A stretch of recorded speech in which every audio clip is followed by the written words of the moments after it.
아까 들어올 때 주보와 함께 여러분에게 고난에서 부활까지라고 하는 유인물을 함께 나누어 드렸습니다. 각 한 10몇 년 전에 이걸 만들어서 나눈 적이 있는데요.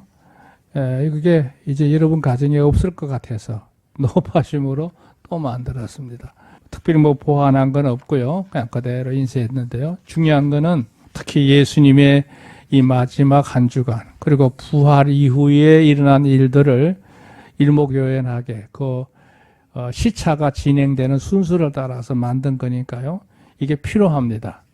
이거 제대로 잘 파악하기가 용이치 않거든요. 아마 유용하리라고 생각해서 여러분 다시 프린트를 해드렸습니다. 참고하시기를 바랍니다. 자, 오늘은요 2023년도 이 부활절을 기념하면서 오늘 말씀의 제목은 우리 성경에는 나옴니 이렇게 말했는데요. 원래 히브리식 발음은 랍뿐입니다. 그 히브리 언어를 헬라어로 문자 표기가 나옴니로 되어 있어요. 개역 성경에도 그렇고 개정판에도 그렇고 또 영문판에도 나옴니 이렇게 되어 있어요. 그건 좀 이따 다시 한번 언급을 할게요. 자, 오늘 이 부활절은 굉장히 중요하고도 의미가 있는 절기죠.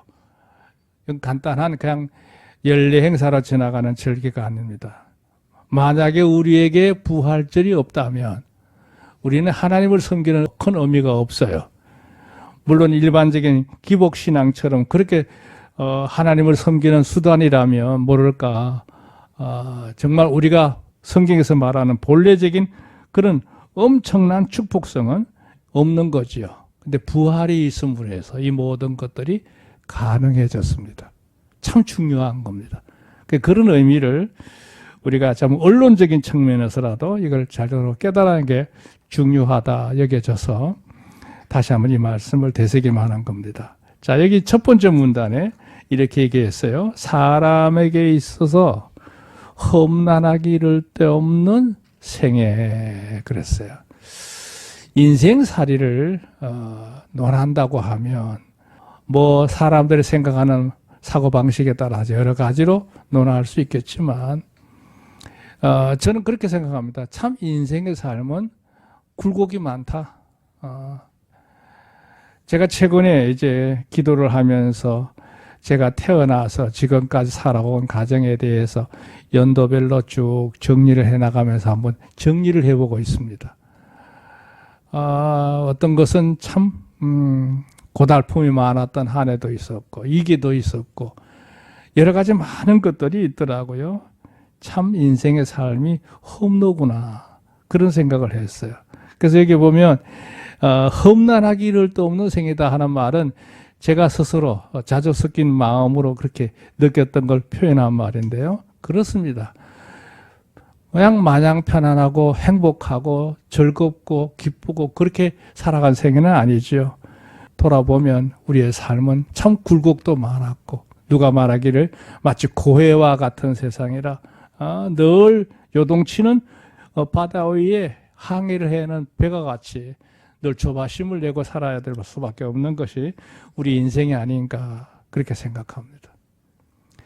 그리고 지금 우리가 처하고 있는 현실을 보면 세계적인 정세도 그렇고 우리나라도 마찬가지고 지금 굉장히 여러 가지 면에서 앞의 일을 장담할 수 없는 여러 가지 혼미스러운 일들이 지금 기다리고 있는 형국이거든요. 이럴 때 우리가 할 수 있는 일은 다른 거 없어요. 발버둥 친다고 되는 게 아니고 기도해야 되는 일로 있습니다. 자, 험난하게 이럴 데 없는 생애. 그 생애를 지금 우리가 아직도 다 마치지 못하고 항해 중입니다. 그것만 아니에요. 필멸이야. 그러다가 사람이 다 덧없이 떠나가 버려요. 그 과정을 거쳐야 되는 게 인간이니까요.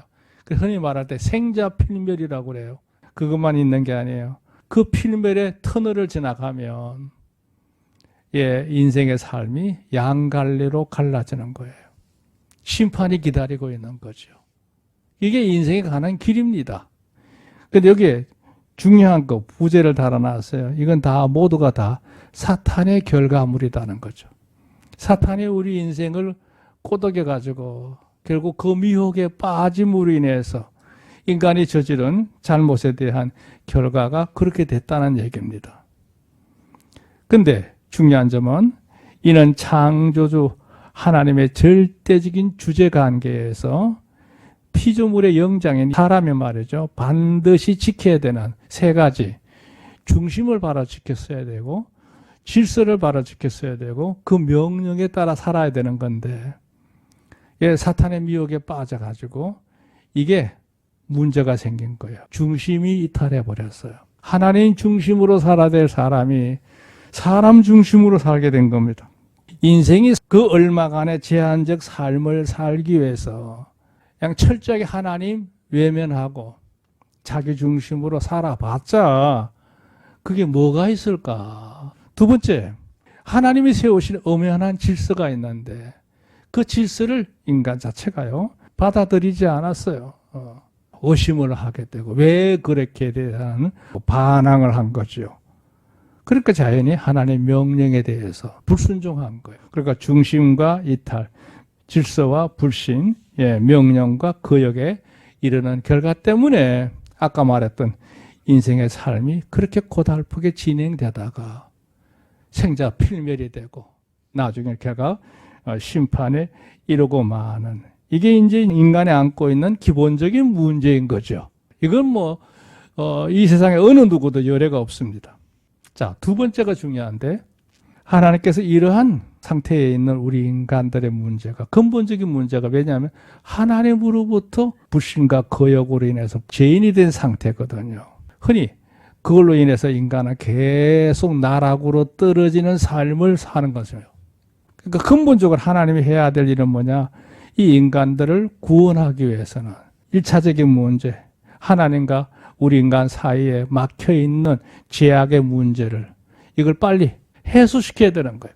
그래서 그동안 단절되었던 것을 신령함으로 회복시키는 작업이 필요하고 뿐만 아니라 우리 인간에게 짝차 들어닥치게 될 필멸 다음에 오는 심판으로부터 영원히 구원해서 하나님께서 예비하신 나라로 인도하시고자 하는 계획을 하나님께서 세우신 거예요. 그건 언제부터?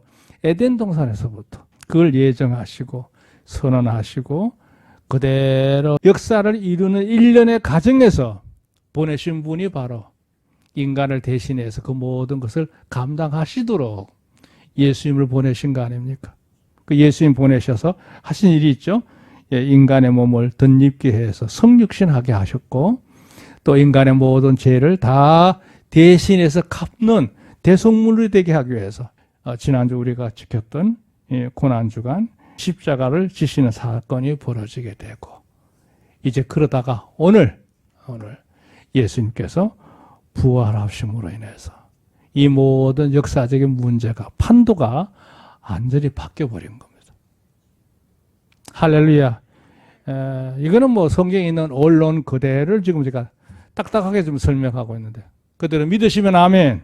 이 중요합니다. 자, 그러면 뭐냐?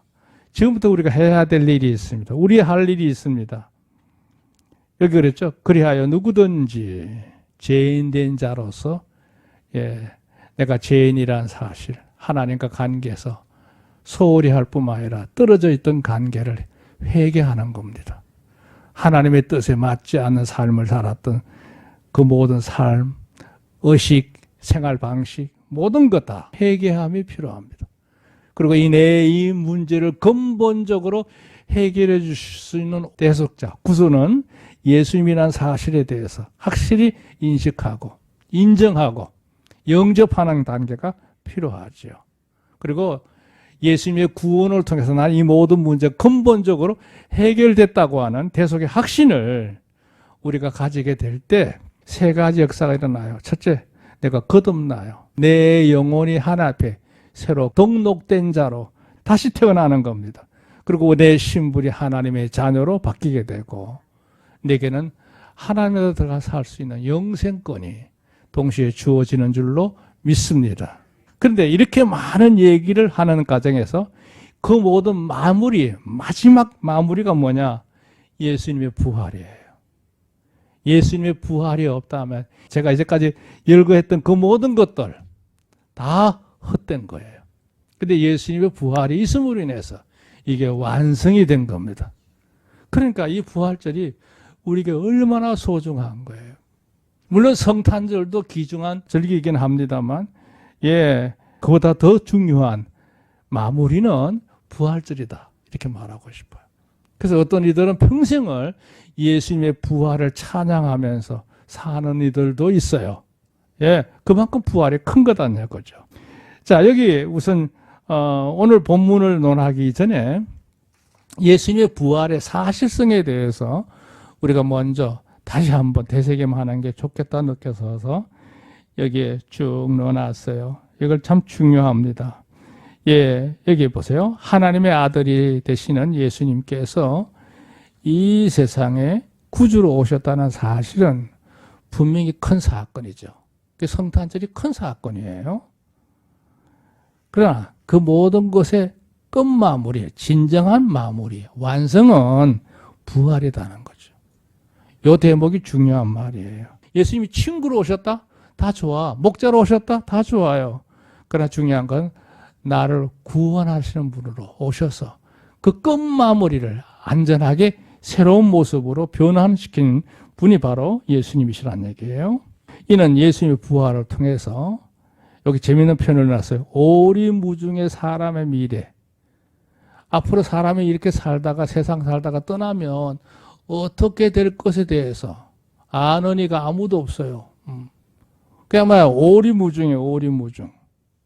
그리고 여러 가지 설에 의하면 사람이 죽고 나면 천국과 지옥으로 나눠진다는 두 갈래 길이 나타난다는데 그게 사실인지 아닌지 모른단 말이에요.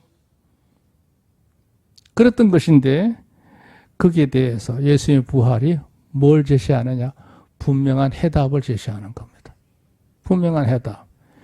구약의 욥기에서 그런 얘기를 해요. 인생 최고의 가장 궁금한 점, 최고의 물음이 있다면 두 가지인데 그 하나가 사람이 이렇게 살다가 죽으면 어떻게 되는 건가? 이게 이제 중요한 물음이고, 두 번째, 죽은 다음에 나의 영혼은 어디로 가는가? 거기에 대한 명확한 해답을 제시하지 못하고 있었다는 거죠.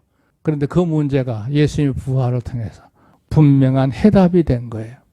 두 번째, 그 해답을 이루는 일에 대해서 소위 말하면 하나님이 예비하신 은혜의 역사의 방편을 우리가 예수님 부활을 통해서 알게 됐고, 그런 결과로 인해서 우리에게 장차 예수님을 구주로 영접할 영원한 결말이 우리에게 이렇게 일어날 것에 대해서 분명히 우리가 알고 산다는 것이 얼마나 귀한 일이냐, 이런 얘기죠. 자, 두 번째 문단 보세요. 문제는 이런 부활에 대해서 이미 그 당시로부터, 그러니까 예수님 당시를 말하는 거죠. 예수님 당시, 예수님 부활하셨을 때 문제가 이거예요. 지금까지 요 모해라 맞아, 모해. 여기 모해란 뜻은 뭐예요? 깨알못자입니다. 깨알못자, 해칠 해자인데요. 예, 해치기 위해서 무엇을 꾸미는 걸 말해요. 모해 역사가 많았어요. 그러니까 부활을 부정하는 사람들, 부활이 있다고 하는 사실에 대해서 압박을 하면서 강제성을 가지고, 예, 그걸 해코지하는 사람들의 무리들이 많았어요. 놀라운 건 그건 누가 하느냐? 예, 하나님을 섬긴다는 대제사장들이 그 일을 꾸몄습니다. 어떤 다른 이념적인 측면에 다른 사람이 했다면 그건 이해가 돼요. 그러나 오히려 그들이 기득권의 오만함을 가지고 외식적인 신앙을 가지고 있는 그들이 오히려 구주로 오셔서 이 부활 사건에 대해서 그걸 그냥 그대로 순순하게 뒤늦게라도 회개하고 받아들여야 될 텐데 그러지 않고 오히려, 예, 모해를 했어요. 모해를 했어요. 그리고 사람들 하고 계속 그거를 믿지 못하도록 방해를 했는데 그게 당시뿐만 아니고 지금까지도 이 먹혀 들어간다는 뜻이에요. 큰 효과를 봤죠. 그리고 일부에서는요, 예, 예수님 부활 자체를 무시하는 경향들에 살고 있는 종파도 있고, 예, 그런 이념 체제들도 있습니다. 근데 그들에 대해서 제가 평가를 한다면 이렇게 얘기하고 싶어요. 그들은 뭐냐? 어리석은 자의 생각일 뿐이다. 이렇게 단언을 짓고 싶고요. 두 번째, 그들은 선택하는 중에 가장 최악의 선택, 불행한 선택을 하는 자들이다. 또 하나 단언한다면 그들이 그 선택의 결과로 갈 수 있는 곳은 영영한 저주밖에 없는 거다. 그렇게 단언하고 싶어요. 그러니까 그런 이설들이 많지만 절대 속지 않기를 주님으로 축원합니다. 여기 밑에 보면 간주에 부활에 대한 여러 이설들, 그래서 이설, 부활을 거부하는 사람들의 여러 가지 이설들이 있는데 대표적인 걸 5개 말할 수 있는데요. 첫째 하나는 예수님의 시신을 그 제자들이나 추종자들이 훔쳐가 놓고는 예수님 부활했다고 소문을 낸 거다. 이렇게 도적설을 보초병들이 와서 보고를 하니까 제사장들이 돈을 주고 매수를 해가지고 너희들 이렇게 소문을 내라 그랬어요. 그렇게 해서 자기들이 엄청나게 잘못된 그 가오를 그런 식으로 사람들을 기만을 시켜서 소문을 낸 거죠. 근데 또 열성당원들 중심으로 그 말을 믿고 또 그게 퍼져나가기 시작해서 초대교회 교회 당시에도 예수님의 부활에 대해서 긴가민가하는 사람들이 오히려 교회 안에도 많았던 거예요. 그래서 예수님을 구주로 영접했다고 하면서도 교우들 가운데는 예수님 부활에 대해 확신을 갖지 못하고 긴가민가하는 사람들이 많았습니다. 이 도적설 때문에. 그 고린도서 15장에 가면 이 고린도 교인들이 세속적인 교인들 아니에요? 그들에게 이게 도적설이 먹힌 거예요. 그래서 사도 바울이 부활에 대한 그 의미를 아주 집중적으로 58절이나 설명한 내용을 볼 수 있어요. 그렇게 이제 도적설이 있는데요. 이게 사실적으로 맞지 않는 일이에요. 왜냐하면 예수님을 처형하고 난 다음에 제사장들, 바리새인들이 생각할 때 이거 분명히 뒤탈이 날 수 있다. 평소에 늘 제가 살아있을 때 내가 사흘 만에 부활한다고 얘기를 했는데 혹시 그 시신 어디다 훔쳐다 놓고 이 소문을 퍼뜨리면 우리가 큰 공경에 빠지게 된다. 그래가지고 이제 빌라도 총독을 찾아가서 로마 군병을 풀어가지고 그 무덤을 며칠 만이라도 좀 단단히 좀 지켜주십시오. 이렇게 됐어요. 근데 빌라도 총독이 참 지혜로운 사람이에요. 그건 니들이 해라. 거기까지 우리 군사를 쓸 수 없다. 거절을 해버렸어요. 만약에 예수님 부활한 걸 놓고 로마 군인들이 태만하다가 결국은 도적 맞고 말았네? 이렇게 변명거리가 될 수 있는 일인데 이 빌라도 총독이 지혜롭게 거절하는 바람에 제사장들이 자기 수하들, 성전에 있는 사람들, 가신들 이들을 동원해가지고 무덤을 딱 결박해서 도장까지 찍어놓고는 이들을 보초를 세운 거죠. 그래 뭐 자기들이 지켰으니까 도둑질 해갔다 이건 말도 안 되는 일이죠. 그런데도 이제 나중에 돈을 주고 매수해서 우리가 잠깐 방심하고 조는 사이에 시신을 훔쳐간더라고 이 소문을 퍼뜨리게 해서 유야무야시키는 이런 야근수를 쓴 거죠. 두 번째가 이제 뭐냐면은 기절설도 말합니다. 기절설. 그분은 십자가 허행에 달렸지만 그때 죽은 것이 아니고 깜빡 기절을 했던 거다가 그러다가 안장을 한 다음에 깨난 거다 이렇게 얘기를 해요. 그것도 안 맞는 거예요. 백부장이 사형을 집행하고 운명한 걸 보고 이거는 하나님의 아들이 분명하다 그런 고백을 하니까 주변 사람들이 다 수긍을 하니까요. 아마 대제사장들 이 사람들이 덜수석거렸겠죠. 그러지 말고 확인 한번 해보자. 군조들을 시켜가지고 창을 가지고 십자가 달린 예수님 옆구리를 찔러져 놨어요. 높이 달렸으니까 갈빗대 쪽을 찔렀겠죠. 그게 이제 창끝이 심장까지 뚫고 지나가서 피를 쏟으신 거예요. 소위 말하면 확인 사살을 한 거예요. 죽음을 자기들이 목격한 거잖아요. 더 이상 살 수 없는 조건이 다 된 거예요. 그리고 주님을 안장했단 말이에요. 그러면 기절설도 안 맞는 거고 날조설도 안 맞는 거란 말이에요. 이게. 그다음에 이제 그게 말이 안 되잖아요. 헛개비를 봐놓고 아마 그랬나 보다. 이런 얘기. 뭐 신화설이다. 뭐 또 다른 무덤을 찾아가 놓고는 이렇게 한 거다고. 이렇게 빈 무덤설도 이렇게 이설들이 있어요. 그러나 다 맞지 않는 겁니다. 왜 안 맞느냐? 여기 오늘 주보에 나왔죠. 한 20가지가 있는데 10개만 제가 간추렸으니까 보세요. 첫째 하나, 그 무덤을 지키던 수직자들이 직접 자기들이 예수님 부활하는 걸 체험했습니다. 제사장들이 가서 보고를 하니까 오히려 돈을 주면서 매수를 해가지고 유언비어를 만들도록 그렇게 퍼뜨리게 하는, 그렇게 해서 자기들의 책임도 무마가 되고 이런 식으로 덮어버린 거죠. 있을 수 없는 일이고, 두 번째, 오늘 아까 읽었던 본문의 내용입니다. 예수님이 이제 무덤에 묻히시고 안식일이 지나가고 난 다음에 이른 새벽에, 오늘 아침 새벽이에요. 세 사람의 여인들이 이 무덤을 찾습니다. 예, 우리 여인네들이 어떻게 그 큰 돌을 굴려낼 수 있을까? 이런 걱정을 하며 갔는데 무덤이 문이 열려 있는 거예요. 가서 이런저런 일들을 겪으면서 막달라 마리아는 그 무덤 앞에 울고 있는데 천사를 만나죠. 너희가 찾는 예수는 부활하셨다. 그분이 살아계실 때 늘 말씀하시지 않았더냐.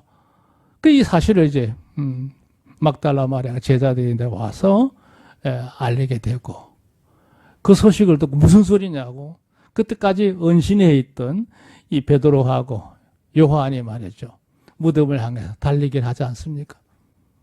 근데 요한이 먼저 달리기를 더 잘했나 봐요. 먼저 도착했는데 겁이 나니까 못 들어가고 베드로 뒤따라 들어왔다가 쑥 들어가서 보니까 정말 아무것도 없는 거예요.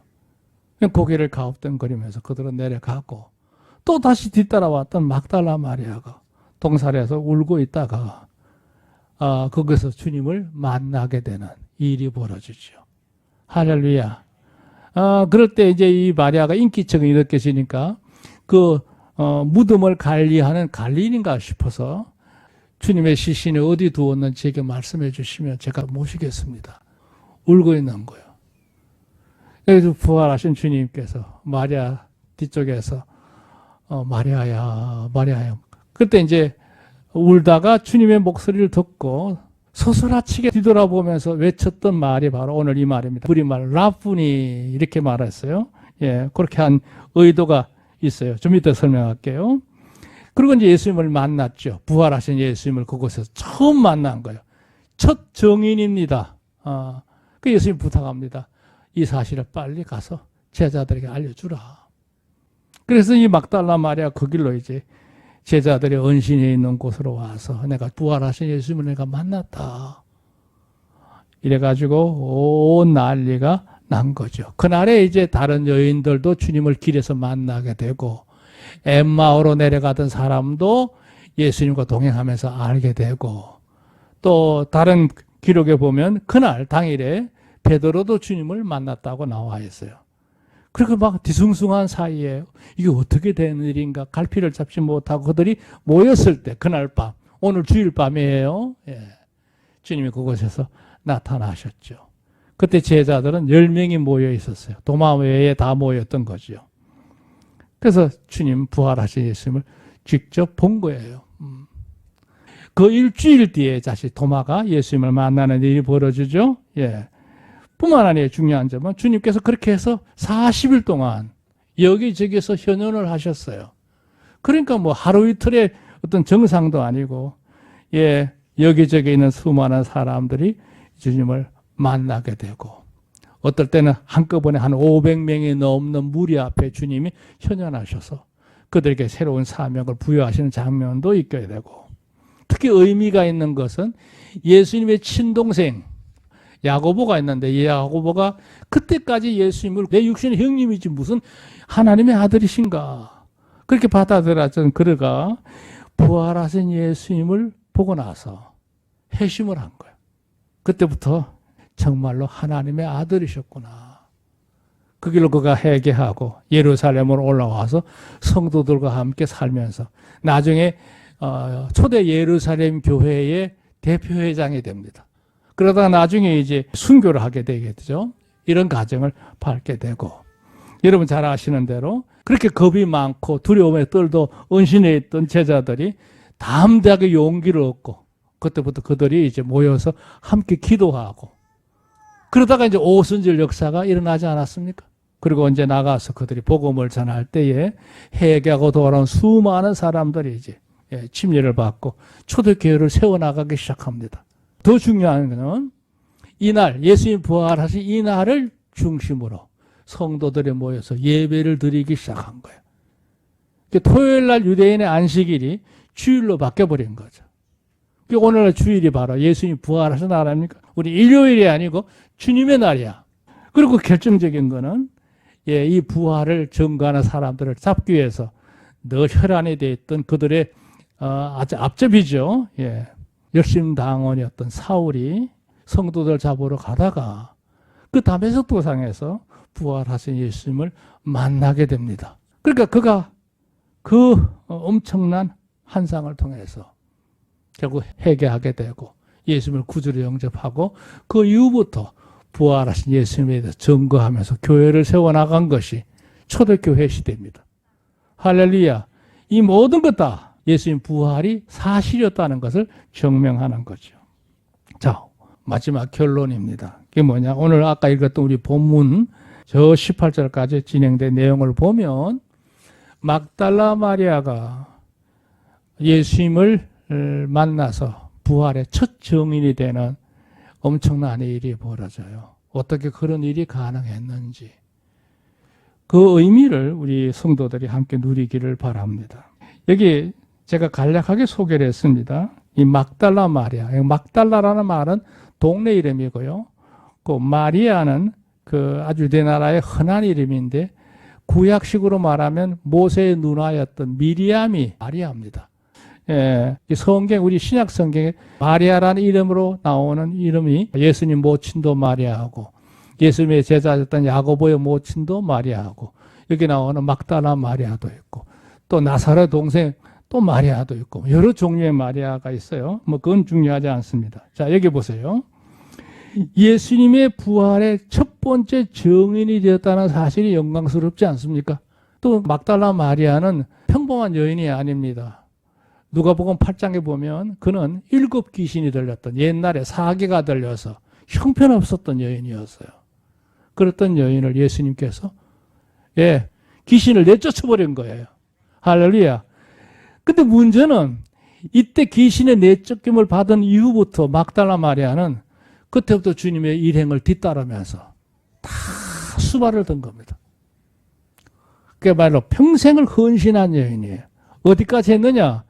예수님이 십자가 달리실 때, 특히 그 빌라도 법정에서 십자가를 메고 골고다 언덕길을 올라갈 때 울면서 뒤따랐던 여인이 바로 막달라 마리아. 그리고 십자가 처형할 때 제자들은 다 두려워서 은신하고 다 도피했는데 막달라 마리아 끝까지 죽음의 현장까지 그리고 어떻게 장사 지내는까지 그 목도하면서 향품을 준비해서 우리가 좀 더 보살피자. 그리고는 이제 다른 여인을 독려해가지고 예루살렘에 내려가서 향품을 준비했다가 이 새벽녘에 이 무덤까지 찾았던 여인이 막달라예요. 여기 제가 제목을 끝까지 안주한 막달라였다. 예수님 만난 이후로부터 예수님을 향한 그의 마음속에 정말 뭐라고 할까요? 감사한 마음, 경외하는 마음, 헌신하는 마음, 이게 끊임이 없는 여인, 변절이 없던 여인이었다. 이렇게 말할 수 있어요. 대단한 여인이었던 거죠. 그러니까 모두가 다 피신하고 도망가고 심지어 예루살렘 도성을 벗어나서 멀리까지 떠나보려고 있는 그런 와중인데도 막달라는 예수님과 끝까지 함께했던 여인이었던 겁니다. 그랬던 여인인데 두 번째가 중요해요. 그러다가 예수님을 부른 호칭을 보면 아까 읽었던 본문의 내용을 보면 15절 말씀도 중요한데요. 주여 하는 말 나와요. 예수님에 대해서 늘 나의 주인님, 나의 중심 이런 의미거든요. 그러다가 주님이 이제 음성을 알아듣고는 돌아서면서 무엇이간에 한 말이 라옵니 그랬어요. 라옵니. 이 말은 굉장히 의미가 있는 말인데 이렇게 옆에 간주에 제가 써놨어요. 히브리 말로 랍비란 말을 호칭할 때 우리말도 뭐 비슷한 면이 있습니다만 세 가지 말로 호칭을 해요. 여기 첫째 하나가 라브. 그건 그냥 평범하게 대인관계에서 상대를 조금 이렇게 높이는 말로 쓸 때 김 선생, 이 선생 이렇게 부르잖아요. 라브예요, 라브. 그런데 이제 나하고 직접적인 관계에서 내가 도움을 받을 수 있는 상대가 될 때 그때 이제 비로소 붙이는 존칭어가 랍비예요. 선생이 아니고 선생님 되는 거예요. 선생님으로 우대하는 이건 존칭어입니다. 예수님께서도 이 랍비라는 호칭을 많이 들으셨어요. 그런데 중요한 점은 뭐냐면 라분이 하는 이 말은 뭐냐면 아무나 붙이는 게 아니에요. 이거는 나의 크신 분, 그러니까 자신이 최고로 존경하고 받드는 분이라는 걸 의미해요. 당시에요, 유대 사회에서 할렐이라든지 대제사장이라든지 사내들인 공회의 의장 정도가 돼야 이 랍분이라고 하는 호칭이 붙어요. 그만큼 극존칭이 바로 이 랍분입니다. 그러니까 무슨 얘기냐면 이 막달라 마리아는 예수님을 평소에 생각할 때 그냥 단순한 랍비 정도가 아니라 나의 절대적인 선생님이야. 그 주님을 그만큼 막달라 마리아는 늘 마음 가운데 모시고 살았음을 의미하는 거죠. 우리가 주님을 섬길 때도 마찬가지야. 단순한 주님이 아니고 나의 절대적인 주님으로, 나의 왕으로 받아들이는 성도가 되어야 될 줄로 믿습니다. 세 번째, 아까 얘기했던 얘기가 반복인데요. 예, 부활의 최초의 증인이 될 수밖에 없었던 것이 바로 막달라 마리아의 영광입니다. 예, 그럴 수밖에 없는 이유가 있죠. 예, 그 누구보다도 예수님에게 있어서 절대적으로 부활의 첫 소식의 주인공이 됐다는 사실이 놀랍지 않아요? 공적인 산증인이다 이거죠.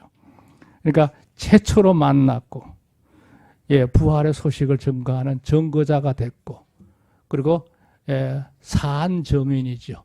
직접 자신이 주님을 가장 많이 가까이 모셨던 그런 여인 중에 하나로 우리가 볼 수 있습니다. 그래서 오늘 우리의 이 부활절을 맞이하면서 우리 성도님들이 하나님을 섬길 때 그냥 적당히 하나님을 섬기는 자가 아니고 이 막달라 마리아처럼 여러분 생애 속에 큰 의미가 있는 귀한 삶이 되시기를 주의 이름으로 축원합니다. 하나님께서 함께 하실 것을 믿습니다.